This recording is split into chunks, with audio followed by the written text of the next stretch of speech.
Bonjour à tous, donc bienvenue dans cette masterclass. L'idée aujourd'hui va être de partager avec vous sur cette crise et sur les impacts en particulier du confinement sur les organisations commerciales. Donc pour commencer, je vous propose que l'on voit bien justement l'objectif de cette masterclass. Voilà, qui est donc celle-ci. On va vous présenter justement les 5 étapes du confinement et leur transposition sur leur structure commerciale. Alors, j'ai l'occasion et j'ai surtout l'honneur de présenter cette masterclass, donc Anne-Françoise. J'ai fondé Créavaleur, et donc société qui intervient sur la direction commerciale externalisée, en particulier sur les produits grande consommation et la santé. Et j'interviens également chez PPA sur toutes les problématiques et les cours qui sont en relation avec la partie commerciale. Pour faire cette masterclass, je suis accompagnée de Thibaut Duclésio, qui va se présenter dans quelques instants, qui est surtout président de DCF Grand Paris. Donc, on va revenir sur cette grande institution, sur cette grande fédération qui regroupe toutes les institutions commerciales et dont la mission va être justement de pouvoir prendre un petit peu du recul, d'observer ce qui se passe au niveau des organisations commerciales. Et au cours de cette masterclass, on vous propose de mieux comprendre l'impact et les réactions des directions commerciales face au confinement à partir des observations faites au sein du réseau des DCF Grand Paris. Donc DCF, il faut bien comprendre qu'ils sont vraiment justement au cœur de l'action. C'est une instance qui observe et qui parle auprès des institutions et auprès des entreprises commerciales pour bien comprendre les difficultés ou au contraire les actions qui sont mises en place dans cette période de confinement en prévision aussi de la reprise. Donc pour comprendre cet impact, Thibaut va vous expliquer les étapes du confinement, il va vous expliquer de quelle façon est-ce que DCF apporte des réponses aux directeurs commerciaux et puis surtout les actions mises en place et les réflexions des DIRCO partagées au sein du réseau DCF et sont particulièrement actifs en ce moment pour accompagner justement les directions. Donc merci beaucoup Thibaut d'être avec nous. Ce que je te propose avant de commencer, c'est déjà de te présenter, présenter aussi DCF, et puis ensuite on pourra entrer directement dans le vif du sujet si tu en es d'accord. D'accord, ça va laisser le temps de commencer le partage aussi d'écran et de reprendre pour que je puisse partager. Donc là, normalement, vous voyez mon écran? Oui. Ok. Donc, merci Anne-Françoise pour cet accueil. Merci à vous tous, étudiants de PPA, pour votre accueil et puis les premiers instants qu'on a passés ensemble. Tout d'abord, je vais vous présenter les DCF, puis l'association des DCF Grand Paris, et ensuite, puisque l'objectif, c'est vraiment de vous partager ce qu'ont les directeurs commerciaux dans leur tête aujourd'hui et ce qu'ils mettent en action, avec pour objectif de vous inspirer dans comment réagir par rapport à ça, eh bien, je vais passer par 3 étapes. Une première étape, ça va être effectivement, comme tu viens de le dire, de reparler des 5 étapes du confinement, parce que finalement, vous les vivez, nous les vivons, et c'est très important de les avoir en tête parce que ça clarifie la situation et les réactions. Ensuite, je vais vous parler en parallèle des actions du réseau DCF, et puis des actions, des réflexions des directeurs commerciaux, tout ça effectivement en 30-40 minutes, comme tu viens de le dire, avec vraiment cet objectif de vous inspirer et de vous aider à trouver les bonnes réactions par rapport aux demandes de vos entreprises ou par rapport au silence de vos entreprises, ce dont on a parlé il y a très peu de temps et qui est important aussi pour vous. Alors, premier petit détail et correction, je ne suis plus président de l'association des DCF Paris, je suis vice-président de l'association des DCF Grand Paris. Les DCF, tout d'abord, c'est une fédération d'associations qui est née il y a 90 ans. Il y a 90 ans, alors si vous faites le calcul rapide, 90 ans, c'est le lendemain de la crise de 1929. Le mouvement est créé juste après la crise, donc une période similaire à celle que l'on vit, puisque le crack de 1929, on est passé de 1,5 à 15 millions de chômeurs en très peu de temps. La bourse a mis 25 ans à se remettre de sa situation. Et en fait, Paul Nicolas, qui a fondé le mouvement des DCF, avait cette idée qu'il avait besoin de rassembler les forces commerciales, les personnes qui pensaient à la vente, dans l'objectif de trouver des pistes, de se rebooster et de trouver tous les moyens de redynamiser l'économie grâce aux forces commerciales. Donc, ça tombe vraiment très bien. Et aujourd'hui, l'association des DCF, le réseau des DCF, qui s'appelle les dirigeants commerciaux de France, sur l'ensemble de la France, c'est 2500 personnes et 70 associations, tout ça rassemblé dans une fédération. Ensuite, à l'intérieur de ça, vous avez l'association des DCF Grand Paris. L'association des DCF Grand Paris, c'est aujourd'hui 130 directeurs commerciaux, mais on est en forte croissance. Et ces 130 directeurs commerciaux représentent 12 500 commerciaux et 320 milliards de chiffre d'affaires. Donc, c'est une association très significative de directeurs commerciaux. Et le point le plus essentiel, et vous allez le vivre tout au long de ces 40 minutes, ce sont les valeurs des DCF qui ont été fixées donc il y a 90 ans, qui sont toujours les mêmes aujourd'hui, et vous allez les entendre et ça va rebondir. La première valeur, c'est l'entraide, et vous allez l'entendre pendant 40 minutes. La deuxième valeur, c'est l'éthique, qui est un des fondamentaux de la vente. Sans confiance, pas de vente. L'éthique est essentielle. La troisième valeur, c'est le partage. Et pareil, vous allez le voir qu'en ces moments de crise, c'est essentiel. Et enfin, la dernière valeur, tout aussi essentielle, c'est la compétence et le professionnalisme. Donc, ces valeurs-là ont 90 ans, elles sont toujours présentes et elles sont vécues par tous les directeurs commerciaux qui sont membres des DCF et donc de l'association des DCF Grand Paris, dont j'ai la chance d'être vice-président. Petit point de détail, la responsabilité de vice-président, c'est une responsabilité d'organisation, d'apport de valeur, et c'est une fonction élective. Donc, j'ai été élu il y a 3 ans, presque 4 ans, président des DCF Paris, maintenant élu vice-président des DCF Grand Paris. Et c'est une, comment dire, c'est une fonction donc élective et bénévole, pardon, je voulais fixer ça. Donc, on donne notre temps au service des directeurs commerciaux parce qu'en même temps, on s'enrichit, qui est le principe du réseau. Donc, voici pour la présentation 2 éléments, qui sont essentiels. C'est la vision des DCF. La vision des DCF, c'est que l'intelligence commerciale est le moteur des entreprises. Et notre mission, c'est de mettre le talent commercial en mouvement. Donc, c'est ce sur quoi on va se focuser, c'est sur quoi tous les échanges se focusent, ces 2 éléments-là. L'intelligence commerciale, moteur des entreprises, et mettre le talent commercial en mouvement. Voilà pour l'introduction, et donc on va avancer pour le coup. Donc, les DCF Grand Paris, je vous en ai parlé, 130 DIRCO qui représentent 12 500 commerciaux, 320 milliards de chiffre d'affaires. Une spécificité, c'est qu'on est organisé en 3 collèges. Un premier qui est le collège des grandes entreprises, un deuxième qui est le collège des ETI, et un troisième qui est le collège des startups, PME, PMI, et c'est celui-ci dont j'ai la charge plus spécialement. Alors, pardon. Première question, Anne-Françoise, je te laisse poser la première question sur les 5 étapes du confinement. Donc, selon vous tous qui êtes présents, quelles sont les 5 étapes du confinement? Je te laisse lancer la question. Alors, et là pour le coup, on est d'accord, hein, l'idée c'est d'aller directement sur le questionnaire. Donc, vous, comme tout à l'heure, vous allez sur équipe et vous allez avoir dans management des forces de vente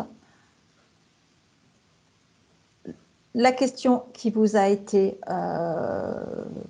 posée juste à l'instant et avec des propositions sur les étapes du confinement. Est-ce que vous l'avez tous? Quelle est la suite d'étapes qui correspond à la courbe des étapes du confinement? Donc, vous avez un certain nombre de propositions. Idée, boost de la nouveauté, vallée de la mort. Alors, c'est vrai qu'en plus, on ne les voit pas toutes. Ouais. Novateurs, premiers adeptes. Alors, elles sont toutes un petit peu... Ah, mais c'est dommage, elles sont toutes un petit peu cachées. Est-ce que vous les voyez et est-ce que vous pouvez commencer à y répondre? On les voit bien et on commence à y répondre. C'est parti. Ouais, je vois ça. Ok, cool. Ah oui, donc idée, boost de la nouveauté, vallée de la mort, vague de l'espoir, terre promise, décollage. Ça, c'est la première possibilité. Deuxième proposition, novateur, premiers adeptes, majorité précoce, majorité tardive, retardataire. Ou survie, sécurité, appartenance, importance, auto-actualisation. Quatrième proposition, inaction, prise de conscience, préparation, action, maintien. Et dernière possibilité, choc, déni, colère, peur, tristesse, acceptation, pardon, quête de sens, sérénité, croissance. Allez, il nous reste, vous êtes 13 à avoir répondu, nous manque encore quelques étudiants.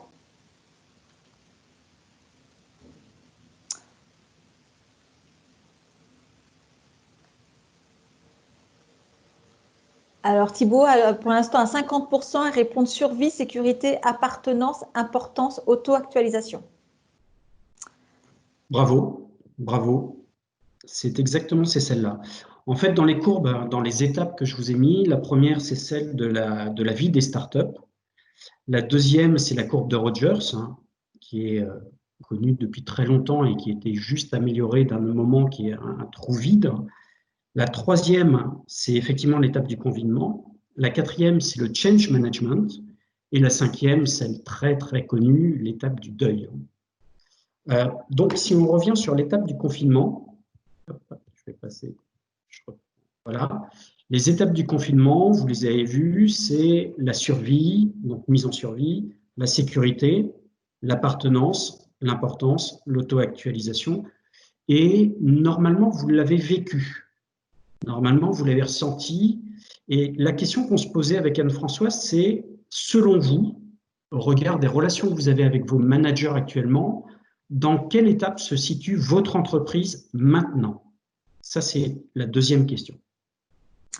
Donc pareil, vous retournez du coup sur le questionnaire. Donc après avoir répondu donc, à ces 5 étapes, vous avez la question, selon vous, votre perception au vu de votre relation avec votre management, dans quelle étape de confinement votre entreprise se situe-t-elle? Est-ce qu'elle est en survie, en sécurité, en appartenance, en importance ou en auto-actualisation?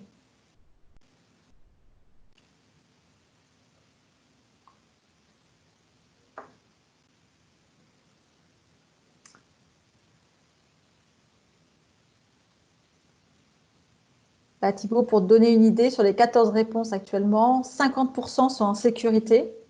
Ah, ça baisse un petit peu. Mais en tout cas, une grosse majorité, on est à 46% là, sont en sécurité. 26% en survie, donc la première étape. Importance et auto-actualisation, 12% chacune. Ok, merci beaucoup. Pour moi, c'est une grosse surprise. Je ne pensais pas que vous étiez autant à être en survie ou en sécurité. Je pensais que vous aviez déjà passé ces 2 premières étapes. Donc, on va les clarifier petit à petit, vous allez les comprendre et peut-être qu'à la fin, effectivement, à la fin des 40 minutes, hein, vous allez bouger les frontières.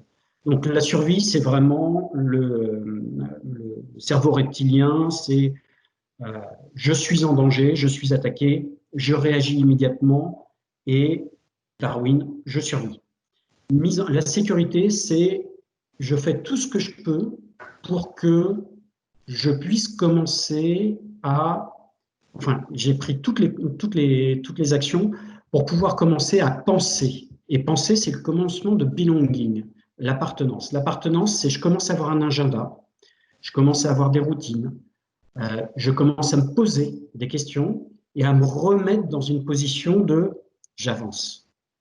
L'importance, c'est le moment de l'innovation, c'est le moment où on va commencer à trouver des pistes de choses qui sont nouvelles et sur lequel, comment dire, on va découvrir que finalement, c'est pas son premier réseau qui a obligatoirement les pistes, c'est plutôt tout le monde est capable d'apporter des pistes d'innovation, de réflexion. Et cette période de confinement, finalement, apporte des idées nouvelles. Et ça, le manager a un rôle très important, c'est celui d'avoir une très grande écoute à ce moment-là. Et surtout, de dépasser ses a priori et ses modes de pensée structurés. Et l'actualisation, c'est j'ai changé et finalement, j'ai créé une vraie nouvelle routine et je suis parti vers autre chose. Donc ça, ce sont les 5 étapes connues du confinement qui ont été structurées depuis très nombreuses années, que ce soit avec des sous-mariniers ou des astronautes ou toutes ces personnes qui vivent des périodes de confinement fortes. Alors, nous, les 5 étapes du confinement, on a commencé par la survie et pour la survie, on a commencé par rire d'abord parce que c'était important de rire après les 2-3 premiers jours de grand stress. Et ça, c'est un premier club de co-développement. On a recherché à se retrouver et le fait de se retrouver entre les uns et les autres, DIRCO, ça a permis de souffler. Alors, c'est juste l'image pour commencer et c'est un message de fond qui est rester optimiste. Alors, optimiste, j'en reparlerai puisqu'on a eu une magnifique conférence de Philippe Gabillet sur le sujet, mais optimiste, ça veut dire aussi réaliste et avoir foi en l'avenir, être confiant et rester proactif. Je reviendrai dessus. Donc, la première période, première semaine, les messages des DIRCO, c'était on est en mode survie et on est en train de mettre tout le monde en sécurité. C'est exactement l'image que vous voyez. Ça nous tombe de partout, ça part de partout. Il y a une trombe et un orage en même temps. C'est une vraie catastrophe. Et en fait, pour revenir sur certaines dates, le 24 janvier, la Chine annonce son confinement. Le 9 mars, c'est l'Italie. Et ce que j'ai constaté au sein des DIRCO et des échanges que j'ai, donc les DIRCO avec qui j'ai échangé, donc il y en a 130, et j'en ai échangé avec presque la moitié.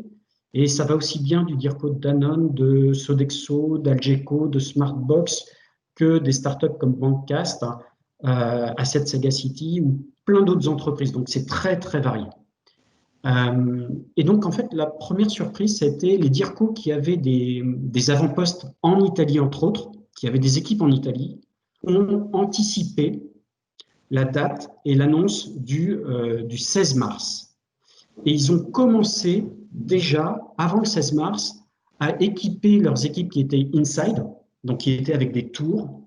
Ils ont mis leur équipe IT pour construire des VPN, pour permettre que les tours sortent des bureaux et soient prises avec les salariés. Ça, c'est la première chose.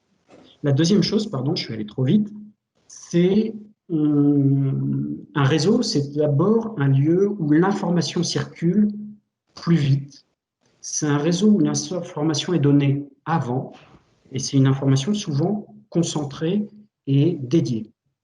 Et en fait, le 18 mars, on avait déjà l'information que la sortie du confinement se ferait a priori pas avant le 12 ou le 15 mai.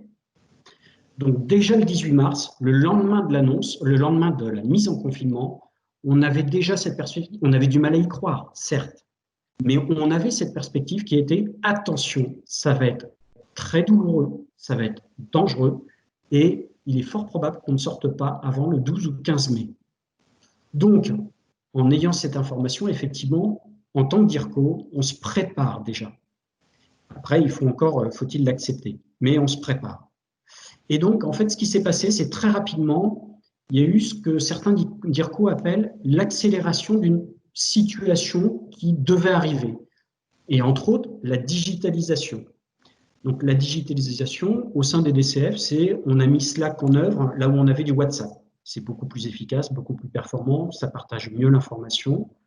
Et Slack, effectivement, a été très vite adopté. Alors que si vous repensez tous les projets digitaux dans les entreprises, et c'est ce qui a été partagé par d'autres DIRCO, il y avait des grands freins. Et en fait, l'arrivée du confinement a levé tous ces freins et a permis aux entreprises d'accélérer leur transformation numérique. Donc, si je prends quelques éléments très factuels, le 15 mars, on a lancé Slack, on a commencé à partager les retours et les souvenirs de ce qu'on avait vécu en 2008-2009, les best practices, et entre autres ce qui en était sorti. Par exemple, cette technique de vente qui s'appelle executive selling, qui a été un des modes de sortie de la crise de 2008-2009 et qui a été un des éléments clés pour les entreprises qui l'ont mise en œuvre. Le 17 mars, on a déjà des DIRCO qui ont partagé ce qu'ils avaient mis en place et qui leur semblait essentiel pour garder les équipes en activité. Vous pouvez les lire, hein, j'organise des cafés ou j'organise des apéros. Bon, première sensation bizarre, puis après, ça commence à se fluidifier et après, ils se débrouillent tout seuls et ils le font entre eux. Plus concrètement, j'ai géré ma trésorerie, j'ai géré, toutes les équipes sont télétravail, tous les clients sont appelés. Donc, avec ces partages-là, ça permet à tous les DIRCO de se benchmarker et de trouver de l'inspiration. Et c'est vraiment ce qui se passe dans ce réseau. Le 18 mars, très naturellement, les gens ont commencé à partager des livres qui étaient en relation directe avec le confinement. The First 90 Days, c'est les 90 premiers jours de quand je prends un poste. Et en fait, c'est repartir de zéro. Et donc, en fait, dans cette crise, on est tous en train de repartir de zéro. Et dans ce livre, il y a beaucoup d'éléments inspirants. On retrouve la même chose dans Alerte sur la banquise, qui est comment gérer le changement à n'importe quel moment. Donc, 2 éléments sur vraiment le confinement et la situation des DIRCO. Et puis, l'éloge du carburateur, c'est plutôt sur le sens. Parce que les DIRCO des DCF, membres DCF, sont très conscients que ce qui va être important, c'est de repartager la vision, repartager les missions, redonner du sens sur l'activité de chacun. Et puis, est apparu aussi très naturel, première offre solidaire, et c'est RH for Partners qui a offert directement une formation, qui sont des formations commerciales, à l'ensemble du réseau. Donc, quand on parle des valeurs des DCF, entraide, partage, éthique, compétences, on est en plein dedans et ça s'est mis en œuvre très naturellement. Ensuite, il y a eu des choses plus structurées. On a un club qui s'appelle le Club de la performance collective, qui est un club de co-développement fermé. On a 10 DIRCO pour 1 an qui se rencontrent 1 fois par mois et un des DIRCO présente sa problématique à 9 autres directeurs commerciaux. Et comme ça, c'est de l'hyper concret. Et là, ce qui a été décidé très rapidement, c'est de l'ouvrir à tout le monde et d'en faire un club de codev de situation. Et pendant 15 jours, c'était un club de codev qui a permis de présenter sa situation et de partager ensemble les éléments. Et puis après, on a retransformé encore. Donc, en fait, ce qui s'est passé, je donne les dates aussi parce que ça donne le rythme. Et puis, vous pouvez comparer ces dates à vos propres vécus, vous qui êtes apprentis, alternants, pardon. Il y a eu des réunions, enfin, les DIRCO ont dit, moi, j'ai mis en œuvre des réunions tous les 2 jours. Je mets un mail de direction 2 fois par semaine. Donc, pareil, de l'inspiration, du benchmark. Je bascule mes équipes du focus quanti au quali, c'est-à-dire que je leur demande de faire du mapping du compte, du nettoyage de base de données, mettre le CRM à jour, etc. etc. Il y en a même qui ont dit, là j'ai mis mes équipes marketing en mode combat, et là où elles mettaient 1 an pour monter une nouvelle offre marketing, je leur ai donné 2 semaines. Donc on est passé en mode combat, les DIRCO sont rentrés dans un mode combat, et ils sont encore dans la phase sécurité. Ils ont mis les équipes en sécurité, et ils sont en train de sécuriser l'entreprise, le chiffre d'affaires. Et à cette époque-là, grosso modo, la plupart des entreprises avaient perdu entre 100 et 50% de chiffre d'affaires. Donc, situation vraiment catastrophique, sauf quelques exceptions. Donc, ensuite, il y a eu des divergences. Certaines entreprises ont mis tout le monde au chômage partiel d'office et d'autres ont gardé tout le monde et ont accéléré la formation. Et puis, ils ont commencé à penser, à partager sur comment on parle avec nos clients. Et là, la réponse a été, on essaie d'être agile, on écoute nos clients et on répond par quelles sont vos urgences et comment on peut vous accompagner. C'est vraiment l'élément clé. Et enfin, je vous ai mis un lien, vous irez le voir plus tard. Il y a quelques entreprises qui ont su, parce qu'elles avaient le produit qui le permettait, une agilité mentale et une culture de la vente qui est sur ces 3 piliers, qui est la maîtrise de l'enjeu des clients, le fait d'être en vente consultative et le fait d'avoir les compétences process et négociation émotionnelle de la vente. Et sur ces deux premières valeurs, maîtriser l'enjeu du client et être en vente consultative, certains, et vous le verrez, par exemple Cégide, Stéphane Damota, c'est le lien que je vous ai mis, lui, ce qu'il a mis en œuvre en une semaine de temps, c'est de l'aide pour tous ses clients experts comptables, et il a offert le fait de basculer les cabinets d'expertise comptable en mode SaaS en moins de 24 heures. Donc, il s'est adapté à une vitesse extraordinaire aux contraintes du marché, et il a mis toutes ses équipes dessus, et effectivement, ça a rendu service à tous les experts comptables qui n'avaient pas encore fait la démarche. En parallèle, au sein des DCF, on a accéléré la présence des DCF avec un webinaire par semaine qui a été monté par la fédération, on en reparlera tout à l'heure. L'atelier de Codev, je vous en ai parlé, et puis de plus en plus d'échanges libres sur Slack qu'on a mis en œuvre. Là, je vous remonte Stéphane Damota, ce qu'il a mis en œuvre, dont je viens de vous parler. Donc, c'est vraiment un focus client en faisant appel aux équipes et en étant focus sur les enjeux de nos clients, comment on les aide. Alors, tout ce qu'on a, c'est maintenant. Et donc, ça, c'est la deuxième phase. Il y a eu ce sentiment, à un moment donné, de dire, OK, on est sorti du mode survie, on est dans le mode sécurité, et il y a un moment spécifique qui dit, on est sorti du mode sécurité, maintenant, on commence à respirer, on commence à voir un peu mieux devant, et on veut reconstruire. On est là, on se repose pour construire. Et ça, on le voit, moi je l'ai perçu le 3 avril. Le 3 avril, ce qui s'est passé, c'est la première chose, la plus importante, c'est que les premières demandes de chômage partiel ont été acceptées et validées par l'État.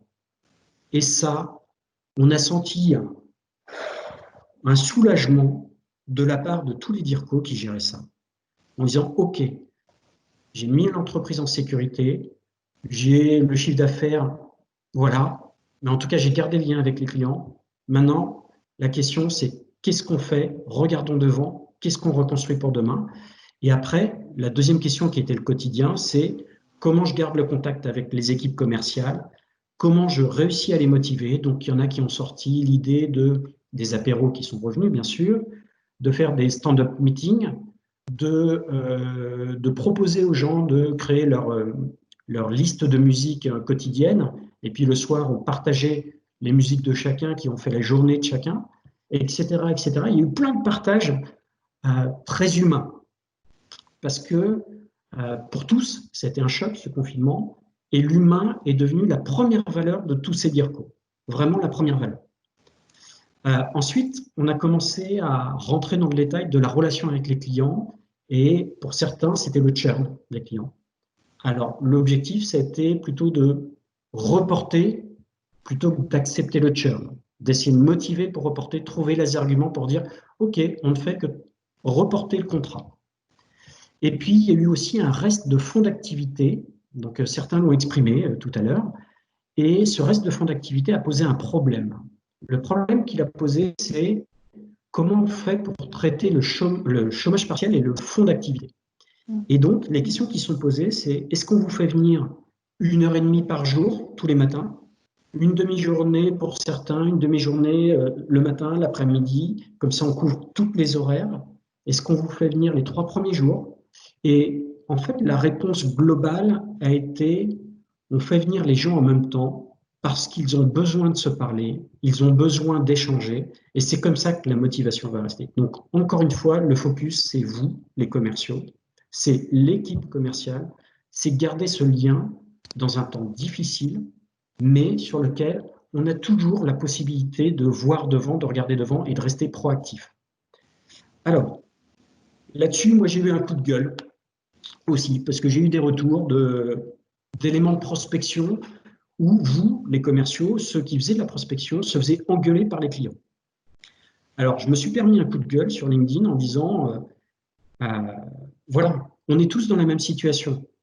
Et en fait, répondre à un commercial, vous n'avez pas honte de m'appeler, ben, finalement, c'est vous, monsieur le client, insistez sur votre désespoir, alors que le commercial, il est là pour vous raconter une histoire. Et on est arrivé à ça.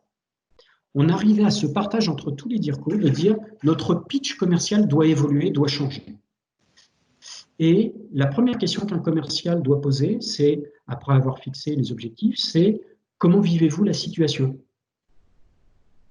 Donc, bien sûr, en tant que commercial, vous savez que le héros, c'est votre client.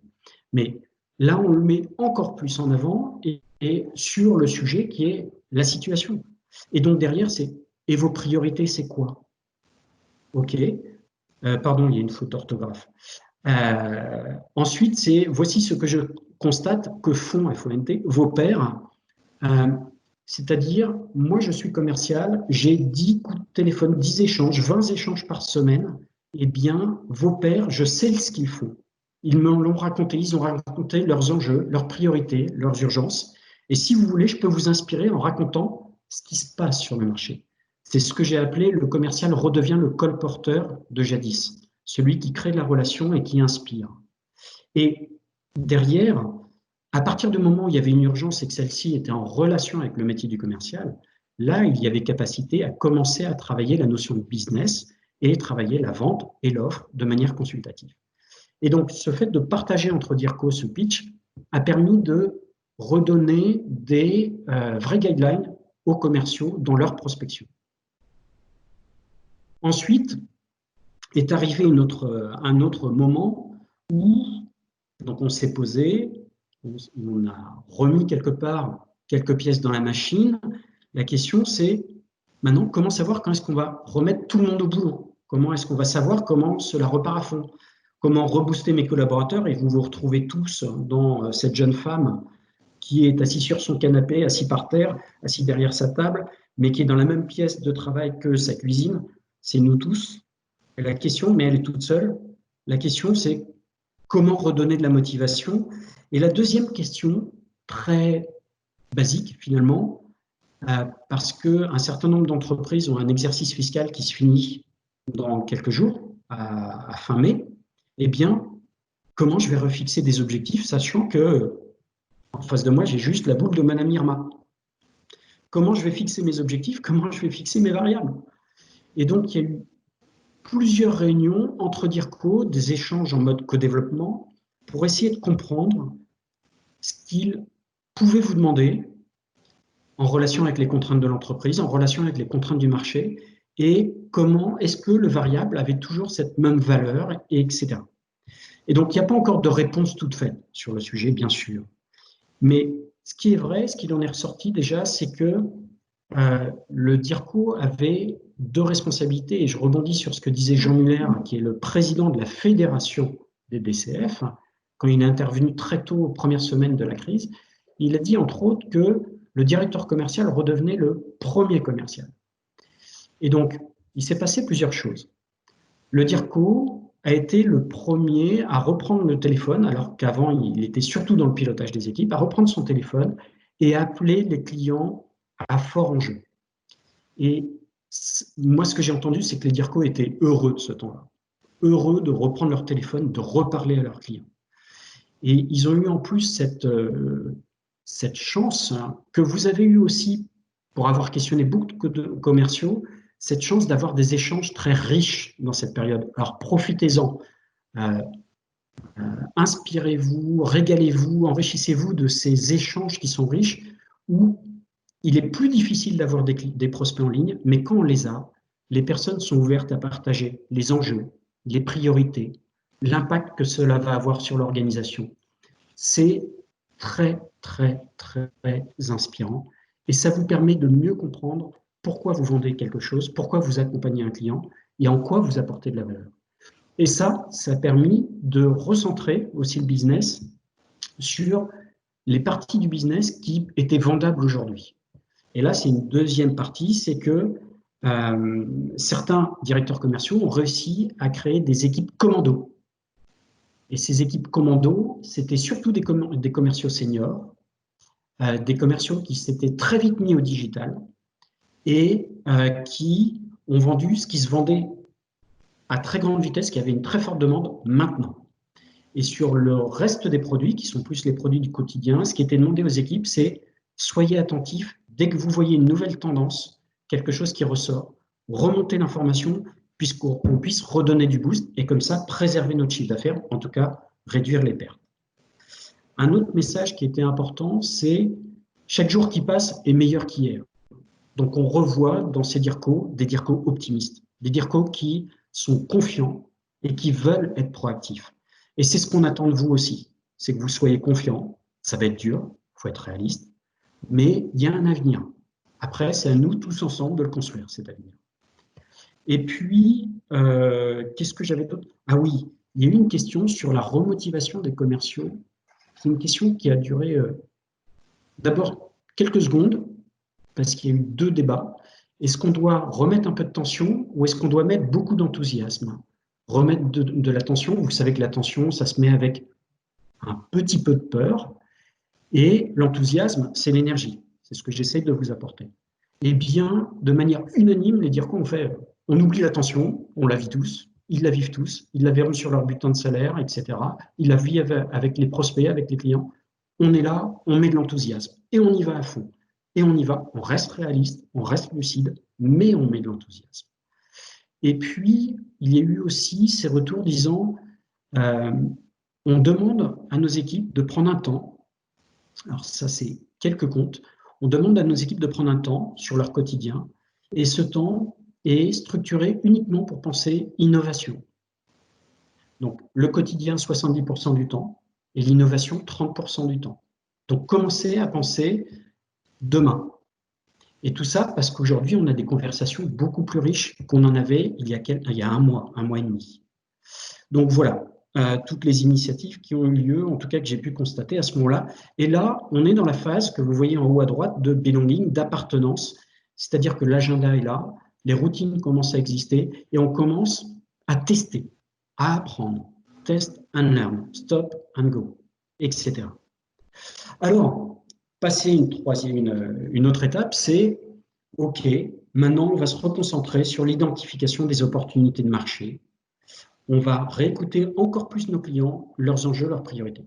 Donc, il y a eu un fort focus sur vous, sur la motivation, les commerciaux, comment ils vont, est-ce qu'ils ont tous les moyens pour réussir, est-ce qu'on leur a donné le bon pitch, est-ce que ce pitch, on leur a bien dit que c'était d'abord un pitch où il fallait mettre de l'empathie, parce qu'on est tous dans une situation difficile, mais en même temps qu'il faut rester tourné vers l'avant. Donc, est-ce qu'il y a des opportunités de business? Et maintenant, on refait un focus sur le marché, on refait un focus sur comment on fait pour relancer l'entreprise. Et donc là-dessus, il y a eu trois éléments majeurs ce 23 avril. Donc on est au stade importance. On a eu une conférence extraordinaire de Philippe Gabillet qui est Philippe Gabillet, que vous connaissez peut-être, qui est un professeur à l'EFCP, qui est entre autres le cofondateur de la Ligue des optimistes pour la France, et qui nous a donné les éléments de l'optimisme. Et les 2 mots principaux qu'il faut garder, je vous les ai déjà donnés quelque part, c'est garder confiance et être proactif. Donc là, je veux passer un message aux 5 étudiants qui ont dit, quelque part, on est un peu laissé à l'abandon parce qu'on n'a aucune nouvelle de notre entreprise. Et mon message, il est très clair. Prenez votre téléphone, appelez votre manager. Vous avez perdu votre tuteur, très bien. Eh bien, rappelez la RH, essayez de trouver votre tuteur. Allez le chercher, votre tuteur. Soyez proactif et montrez que vous avez envie. C'est ce qu'on attend en tant que DIRCO. Ensuite, on est revenu sur les sujets de objectifs et rémunération. Et là, tout est envisagé. Ce que je dirais sur les objectifs, le moment le plus important, c'était le moment où certains DIRCO ont dit, bon, ben voilà, ce que j'ai mis immédiatement, c'est pas parfait. Immédiatement en place, ça n'est pas parfait, mais c'est très concret. J'ai mis le fait que hier, voilà le nombre de coups de téléphone qui ont été donnés, voilà le nombre d'entretiens téléphoniques qui ont été faits. Eh bien, l'objectif de demain, c'est celui-là avec un peu plus. Et puis demain, après-demain, ça sera pareil. Et donc, c'est un pilotage au jour le jour, parce que effectivement, la boule de Madame Irma, personne ne l'a. Et il y a eu ça. Il y a eu d'autres propositions qui étaient de dire, je fais le constat à la semaine, et au bout d'une semaine, je refixe un objectif plus un engagement de croissance. Et voilà, donc c'est du pilotage à vue, mais du pilotage en confiance, avec l'envie de faire toujours mieux. Et donc, d'être résilient. Enfin, le dernier point, c'est Solidaire DCF Grand Paris. Il y a, depuis un peu plus d'une semaine, on a mis en place ce qui était naturel est devenu structuré. Donc, on a mis en place, en fait, pour tous les membres d'ECF Paris, la capacité de dire voilà ce que j'offre à mes pairs. Et donc, tous peuvent voir qu'on a des formations gratuites RH, commerciales, anglais. On a des propositions d'audit de processus de génération de leads. On a un fournisseur de base de données de contact qui dit « Je vous ouvre gratuitement ma base de données de contact ». Vous imaginez, vous qui êtes commerciaux, je vous donne accès, pour ne pas le citer, enfin je vais le citer puisque c'est un geste gratuit, c'est Manageo, donc un grand merci. Donc voilà, il y a le côté solidaire et entraide qui est en train d'accélérer dans l'objectif de rebondir. Et voilà, ça c'est le réseau. Ensuite, ce qui est prévu et ce qui est en train d'arriver, donc on est toujours dans la phase d'importance, en tout cas c'est ce que je constate, c'est on a constaté aussi une tension dont vous avez entendu parler dans les journaux, c'est le problème des délais de règlement de paiement. Les problèmes de délais de règlement de paiement, ces clients qui justifient de la crise pour mettre la pression. En fait, aujourd'hui, on est en train d'organiser, ça va arriver ce 30 avril, une conférence, une table ronde avec le président de l'association des acheteurs et les directeurs commerciaux avec cet objectif de parler ensemble et de dire comment on peut faire pour protéger notre économie, protéger toutes nos entreprises et faire qu'on puisse tous regarder devant en étant de plus en plus confiants. Je dis bien de plus en plus confiants. Ensuite, on a aussi une formation à la prospective parce que imaginer l'avenir, il y a aussi des méthodes pour ça. Et puis, toute une séquence de webinaires qui sont, pour nous, des éléments qui vont permettre de vous transmettre à vous, donc nous, DIRCO, de vous transmettre à vous qui êtes sur le terrain, c'est notre foi dans l'avenir, notre envie d'avancer avec vous. Et je vais finir par ce dernier slide qui sont 2 baromètres qui ont été montés par la Fédération des DCF. Et en rouge, vous avez les 2 choses les plus importantes à retenir, il me semble. Ça, c'est le 9 avril. Le 9 avril, 77% des directeurs commerciaux sont encore en activité, donc 33 ne l'étaient plus. Et surtout, 1 sur 2 disait « j'ai 50% au moins de chute d'activité ». Aujourd'hui, le 23 avril, 90% des DIRCO sont en activité, donc on est reparti. Alors, pas comme avant, mais en tout cas, on est en mode combat. Et 72% des DIRCO sont dans une entreprise dont l'activité a baissé de plus de 50%. Là, par contre, il y a eu, en fait, ce qu'on a constaté, c'est qu'il y a eu un grand vide, une reprise, et là, c'est reparti à la baisse, et puis ça va remonter structurellement petit à petit. En tout cas, c'est ce sur quoi tout le monde est en train de travailler. Voilà ce que je pouvais partager aujourd'hui. Et j'espère que ça va vous inspirer. Encore une fois, mon mot pour vous, c'est soyez proactif vis-à-vis de votre management et soyez confiants sur le fait que de toute façon, l'avenir existe. Voilà pour moi. Anne-Françoise. Écoute, merci beaucoup Thibaut. C'est une richesse d'informations. Merci pour avoir structuré à la fois les étapes, l'avoir enrichi aussi d'exemples extrêmement concrets. Donc, merci pour ce partage d'expérience. Ce que je retiens, moi, pour ma part, à travers cette intervention, en tout cas, c'est que tu mets des mots qui sont très clairs et qui, pour nous, enfin, je pense, résonnent. Nous qui observons un petit peu de loin. Donc, merci, parce que ça nous fait prendre de la hauteur. Je pense qu'il est surtout important de mettre des mots parce que parfois c'est un peu difficile à comprendre ce que l'on vit. Donc, je trouve que c'est extrêmement intéressant. Et puis, du coup, ça nous éclaire. Enfin, moi, je ne sais pas comment le vivent les étudiants, mais alors, c'était… voilà. Merci beaucoup. C'est extrêmement intéressant. Et puis… au-delà, ce qui est intéressant aussi, je pense, pour les entreprises commerciales qui vivent ces périodes qu'on connaît tous, là, c'est d'avoir la possibilité de se reposer sur DCF, sur ses équipes, sur son partage, les valeurs que tu as évoquées, qui sont là depuis très longtemps et qui perdurent, montrent la force de cette fédération. Et j'expliquais il n'y a pas très longtemps aux étudiants que ce sont les valeurs, pour moi, qui fédèrent aussi l'entreprise, On en a tous besoin parce qu'au moins on se raccroche à des choses. Il est important de les partager, ces valeurs. Et le fait de les avoir partagées, de les animer, de les faire vivre au quotidien, je trouve que ça va dans le bon sens pour aller dans cet optimisme dont tu parlais. Donc merci vivement Thibaut pour ce partage.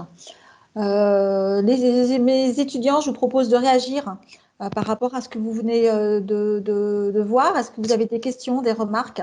N'hésitez pas à les mettre sur le chat. À ce moment-là, je pourrais me faire porte-parole auprès de Thibaut. Alors, le temps que les questions arrivent, hein, Oui. je vais reprendre la main 15 secondes.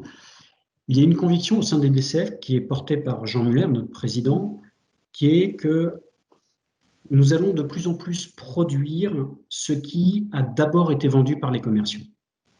Et ce que je vous invite à faire, c'est à observer ce qui se passe, à observer vos relations avec le client, à observer ce que votre entreprise vous demande et à garder cette phrase en tête.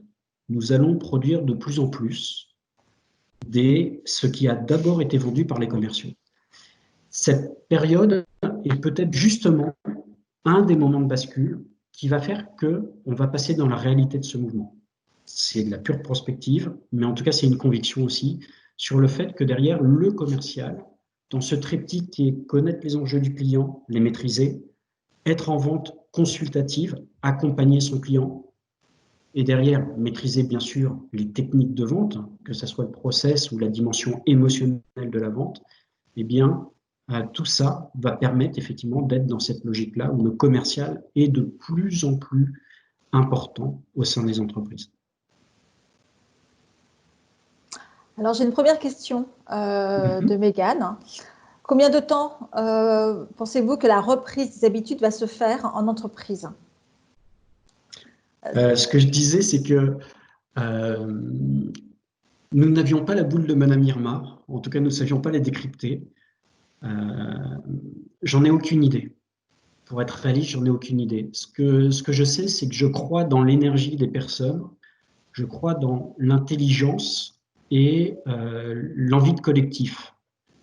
Ce que je sais, c'est que ça va être dur, qu'on va faire plus d'efforts, ce qui est déjà le cas. On fait plus d'efforts.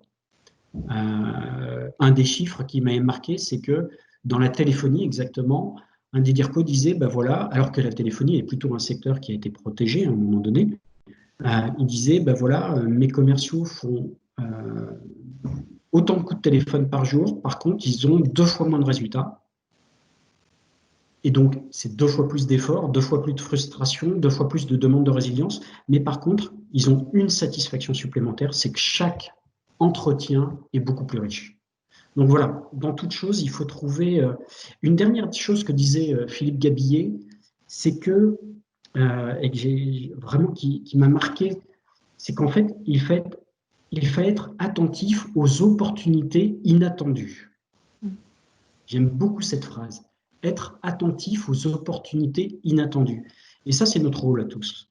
C'est notre rôle en tant que commerciaux d'entendre ce que dit le client, de bien le comprendre et de pouvoir l'imaginer au sein de son entreprise et de pouvoir remonter cette information pour créer l'opportunité et accélérer cette reprise dont je pense que personne n'a d'idée de la date de sortie. On a tous l'idée qu'on va y arriver, qu'on va créer un monde avec…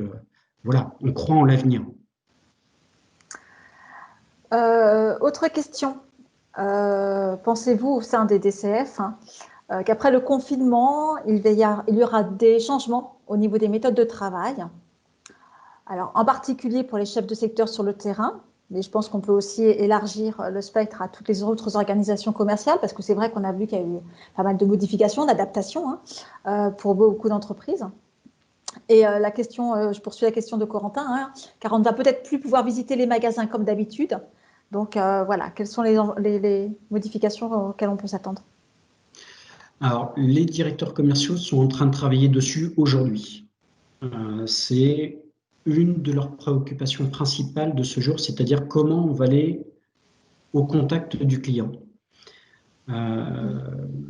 Ce que j'ai comme information, c'est différemment, parce que donc j'ai pas la réponse à cette question immédiate, mais par contre, ce que j'ai comme information, c'est le directeur général, par exemple, de Pierre et Vacances, qui dit Ben, ce qu'on a découvert, c'est que même les managers les plus réticents au télétravail, aujourd'hui, commençaient à concevoir le télétravail comme étant une vraie solution.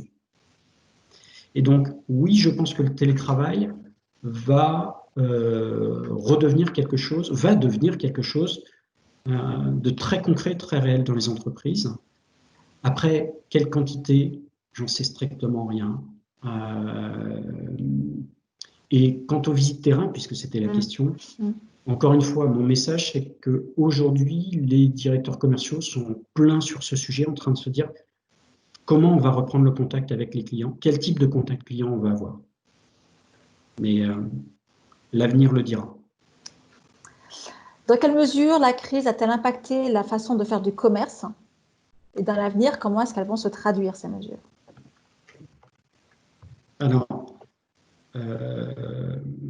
déjà, il y a eu un impact très négatif, puisque vous connaissez les chiffres. De mémoire, chaque mois, on perd 3% de PIB. L'INSEE avait annoncé... les chiffres sont quand même assez violents. Donc, la question, c'est celle de la reprise. Et encore une fois, celle de la reprise, c'est celle de votre courage, de votre envie, de votre volonté, parce que vous êtes des commerciaux, votre capacité de résilience, de retourner en faisant un effort supplémentaire, retourner au téléphone et d'aller découvrir les entreprises qui ont des projets et qui ont envie de les mettre en œuvre, celles qui ont encore cette foi. Et tenez, par exemple, pour vous tous, je vais vous donner une piste qu'on a partagée au sein des DCF, c'est qu'aujourd'hui, la BPI a réouvert une ligne de crédit de 100 milliards d'euros pour les entreprises qu'elle accompagne. Eh bien, moi, je vous invite, ça se télécharge très facilement. Il y a un PDF avec la liste de toutes les entreprises qui sont accompagnées par la BPI.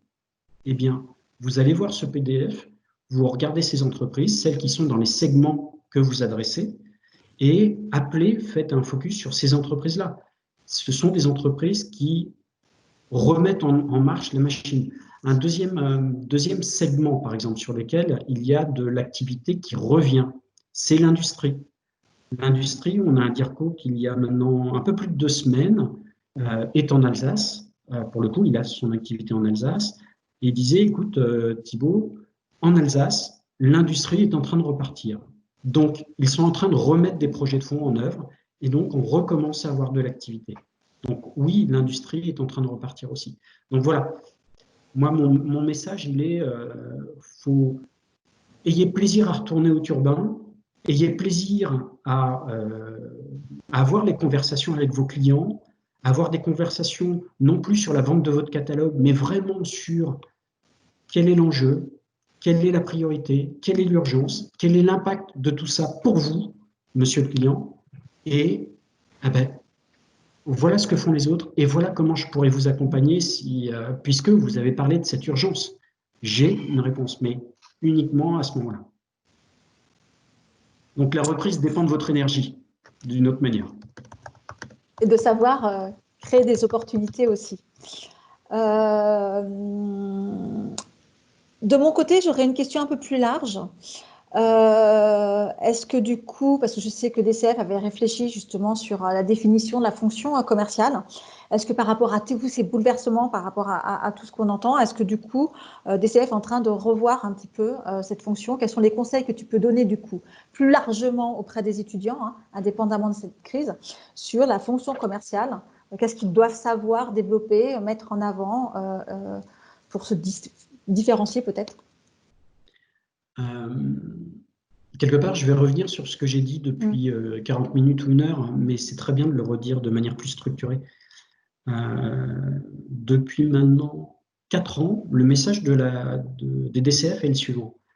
Il est de dire que l'intelligence commerciale est le moteur de l'entreprise, et l'intelligence commerciale, c'est l'intelligence émotionnelle. Et on le voit aujourd'hui dans cette crise, à ce moment précis, l'intelligence émotionnelle est ce qu'il y a de plus important. On a parlé d'empathie, eh bien c'est ça l'intelligence émotionnelle. C'est comprendre la situation du client. Parler avec lui de ses enjeux, de ses priorités. Je me répète finalement, pardon, mais c'est ce qu'on dit depuis 4 ans.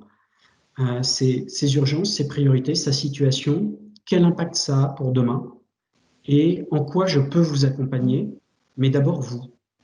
Et derrière, c'est de partager ce qui se fait par les autres sur le marché, donc être le colporteur. Et puis, cette dernière notion que je vous ai donnée aussi, mais qui est portée depuis 4 ans, donc qui est vraiment aujourd'hui, ça montre bien à quel point la réflexion des DCF est d'actualité, c'est nous allons produire de plus en plus des choses qui ont d'abord été vendues. Donc, on est en plein dedans. Écoute, merci beaucoup, Thibaut. Alors, j'ai un message, Anne-Françoise, je te coupe, j'ai un dernier message pour vous, encore plus dédié. Je vous ai dit au début de ce webinaire que un de mes objectifs, c'était de vous inspirer en vous présentant ce que les DIRCO ont dans leur tête, vous inspirer dans vos réactions par rapport à l'entreprise, dans vos comportements vis-à-vis de vos entreprises. Ça, c'est vraiment mon objectif. Maintenant, mon deuxième message, je le sépare un petit peu, c'est sur le réseau des DCF pour vous. Le réseau des DCF, c'est un réseau où il y a des DIRCO, des directeurs généraux en charge du business, des managers commerciaux, et il y a aussi des commerciaux. On appelle les juniors au potentiel, les juniors au potentiel. Et en fait, ce sont tous les commerciaux qui ont dans leur tête cette conviction qu'ils vont devenir directeurs commerciaux. Ils le veulent. Et on leur offre le fait d'être mentorés par des DIRCO, et des DIRCO extérieurs à leur société. Et je vous invite tous à garder en tête cet élément-là, et à partir du moment où vous aurez pris cette décision, à vous pencher sur la question des DCF. C'est certainement la meilleure décision pour aller rapidement là où vous voulez, en prenant les meilleures décisions, parce que vous pourrez vous benchmarker, vous inspirer, parce que les réseaux DCF, c'est un réseau apprenant, un réseau enrichissant, et un réseau, encore une fois, avec ces valeurs magnifiques que sont le partage, l'entraide, l'éthique et la professionnalisation. C'est là mon mot de la fin. Eh bien, merci beaucoup Thibaut. Merci à vous pour tous. tout cet éclairage. Et puis, à fond la caisse en mode combat. Merci encore. Merci à toi. Au revoir Anne-Françoise. Au revoir Thibaut.